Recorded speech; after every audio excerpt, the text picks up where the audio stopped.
Hi everyone, I'm going to be doing this little ribbon on the top of this ball design. This is from Johanna Basford's Johanna's Christmas, and I've got a lot of green and let me zoom out. I've got lots of green and red on this particular picture, and I've decided, let me just zoom in the right amount. There we go, to do a red ribbon as well. It's all going to be quite samey. That's just me, that's my plan, my idea. You can always do it a different colour, but hopefully the principles will work for you, whatever colour you decide to do. Now my idea is that it's a bit thin for a ribbon. It looks to me like it might be a piece of rounded cord, so I want to try and make it look more rounded, and I want to put some shadow into these areas where it's sort of tied up. So although I'm going to do it red, we're going to start with marking on some shadows using number 8, which is the dark grey. Can use black for this, but I feel that black can be a little bit harsh, a bit too dark.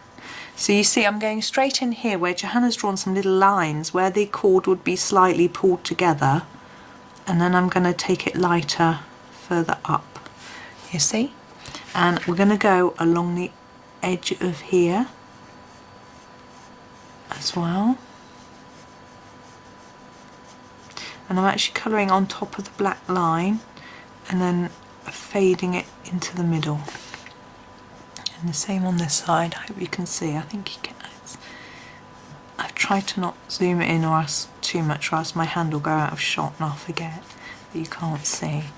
Okay, and the same on this one. So we've got this little, it'll be dark here where it's near to the knot, and just fade it out, and then going along this line and fading it slightly in along here too. I'm trying to think whether I will do some shadow for that mistletoe. I think I'm probably going to ignore that because it could be miles in front of it. Okay, I think this is enough to worry about without that. So over this line too. As you can see, I'm not the neatest at colouring. My hands are usually quite steady. I'm just not good at drawing a line, really. That's effectively what I'm trying to do. I actually found that I've got better at doing lines, straighter, more, and I'm putting some dark in here, look, where these two cross. I've got better at doing lines since doing Lost Ocean book by Johanna Basford. There's lots and lots of small details in that book.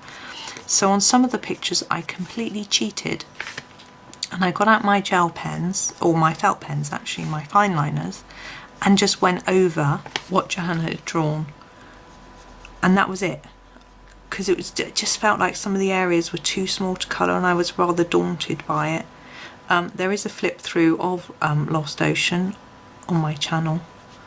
Ooh, that was a bit wibbly, wasn't it? Let's find a little eraser for that. I've got this Tombow mono eraser, and that should just take that away a bit. It's not brilliant because pencil is pretty hard to erase, but it will get rid of the worst. Anyway, so I have done a flip through of the Lost Ocean book. So if you're interested in getting some ideas from that, go and have a look. It's quite a while ago when I finished that one, actually. I'm just checking the light. My monitor's just gone off. I'll put it back on in case it affects the camera. There we go.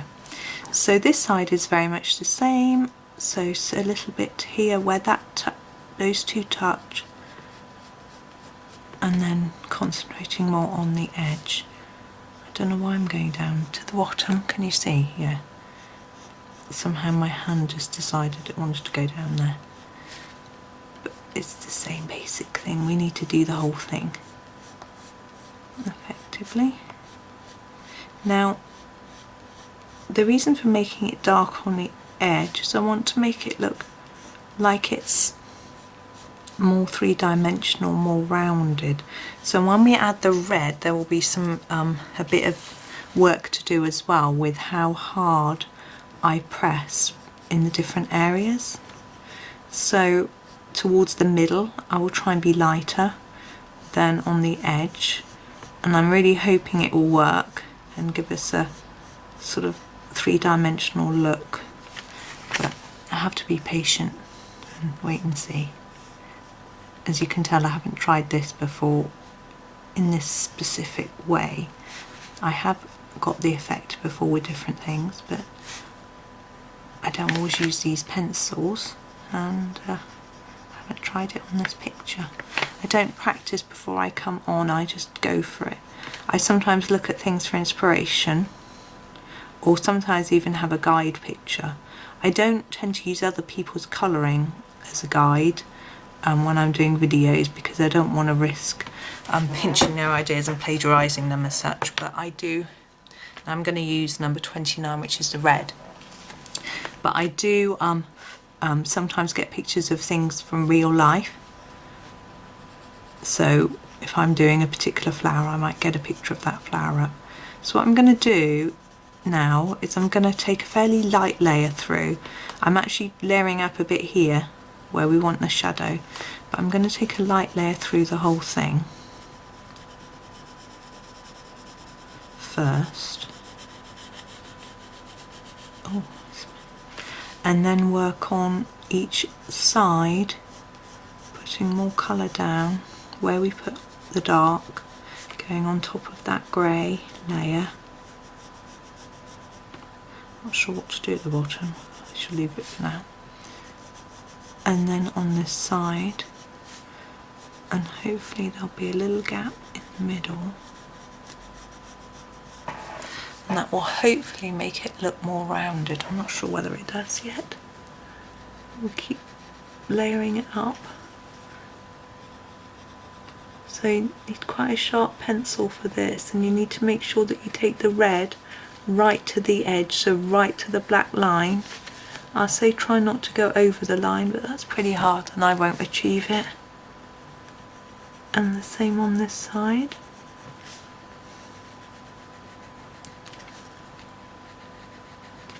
And as you can see, in the thicker parts we've got a gap in the middle. There we go. So it looks a bit more three-dimensional. What I'm going to do at the bottom is just go across just a little bit. There we go. And now we're going to do the same thing with all of the other ones.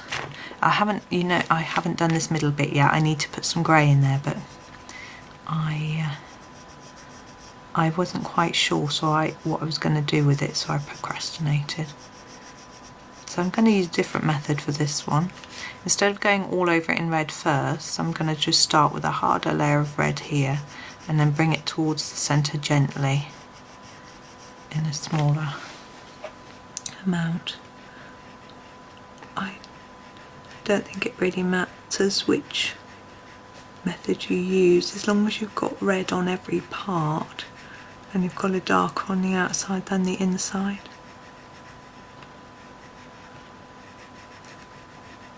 You see, I'm going back over it because I didn't think it was dark enough. You may have to do that quite a bit with these.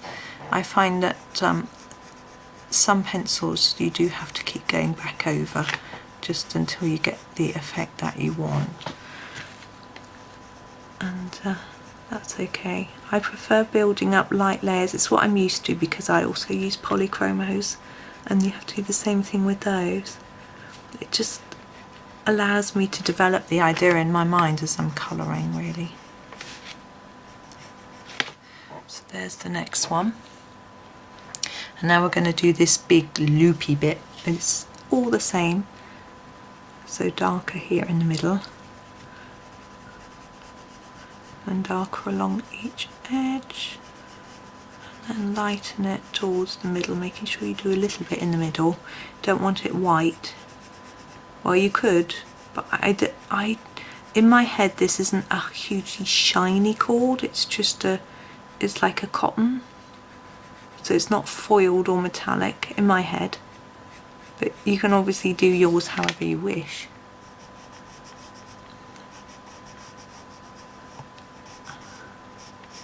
And although I'm getting better at doing metal, gold and silver, I haven't really found out how to do the same effect with like red or blue. How do you do metallic red or blue?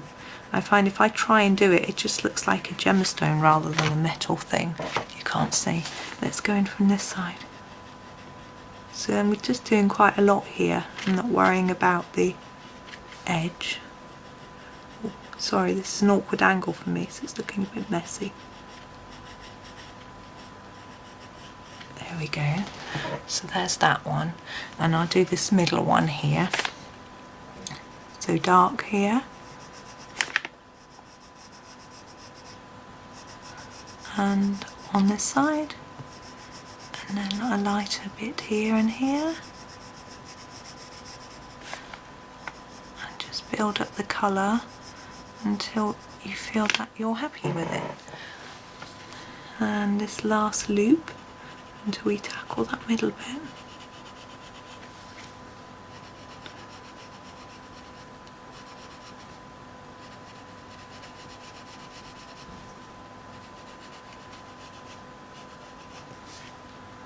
Here.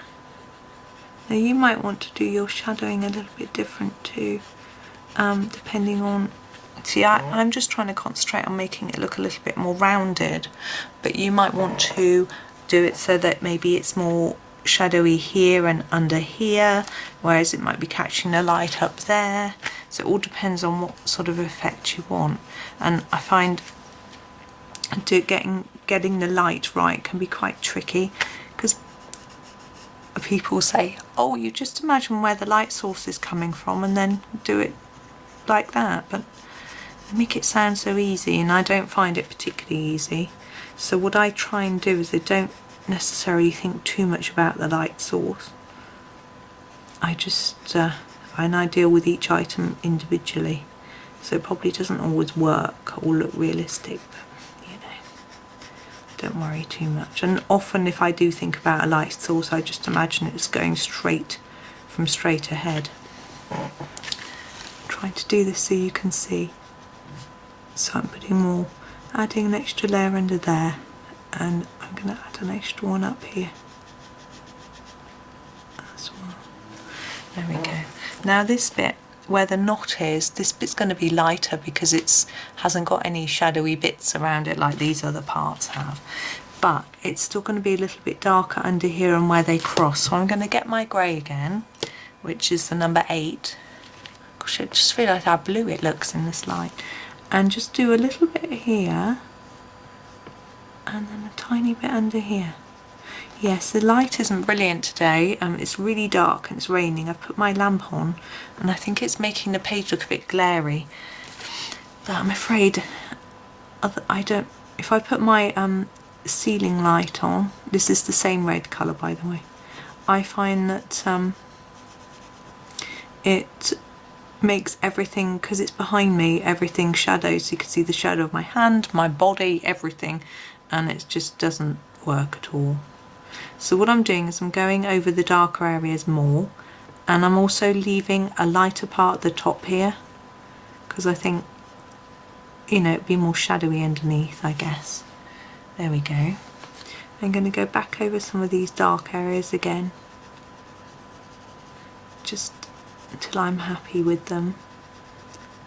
I haven't felt like I've covered the grey, and I'm going to now go in with this grey again, and where these pieces actually meet here, I'm going to put quite a defined shadow in there, across there, down the edge of this bow and between those two, up here and down there. There we go. Now I'm having a look at that. I'm not 100% happy with how it looks. I think the areas that are white or pale here are a bit too much. So I'm going to, a bit too white, I'm going to blend them in a little bit more, because I think they look a bit strange.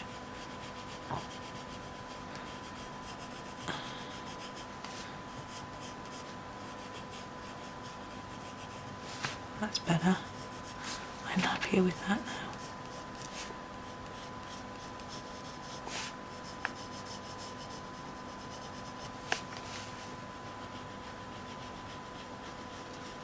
Now the problem with doing anything like this is you can just fiddle and fiddle for hours. I'm going to go back in here, back along here, and just try and blend that in a bit more.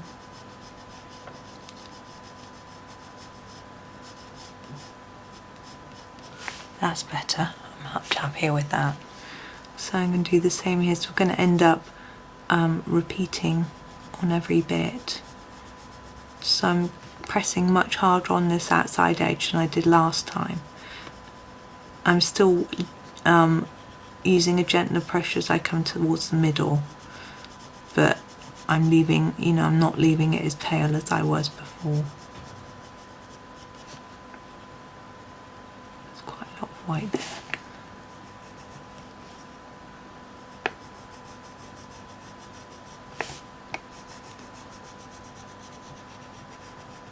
So just exactly the same as before, but just going over it so it's more defined.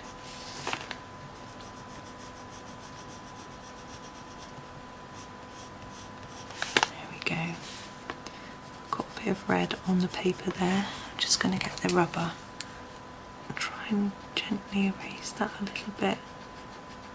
I do it now because then if I erase part that of the actual bow, I can go back over it now when I'm going back in with my colour.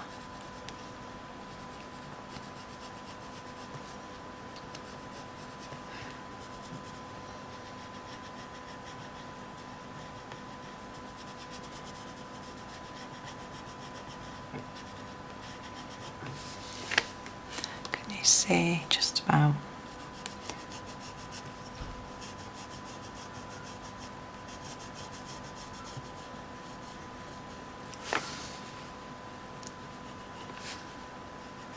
So while you're watching this, if you're not colouring along, think about what colour you might do for your ribbon.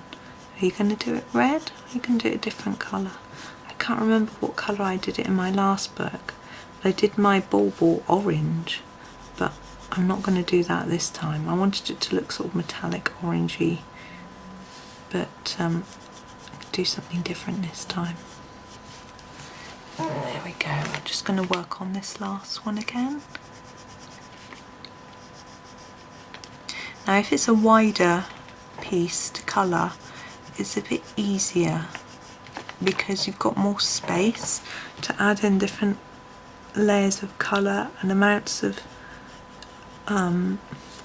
shadow and things like that, but it can be a lot less daunting to work on a smaller piece,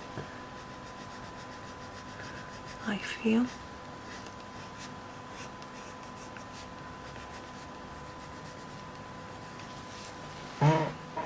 There we go. Just checking, I think that's too white on there. So I'm going to go back over those two bits as well. Put more red up here. So I need to get it a lot darker down here. So there we go. That's better.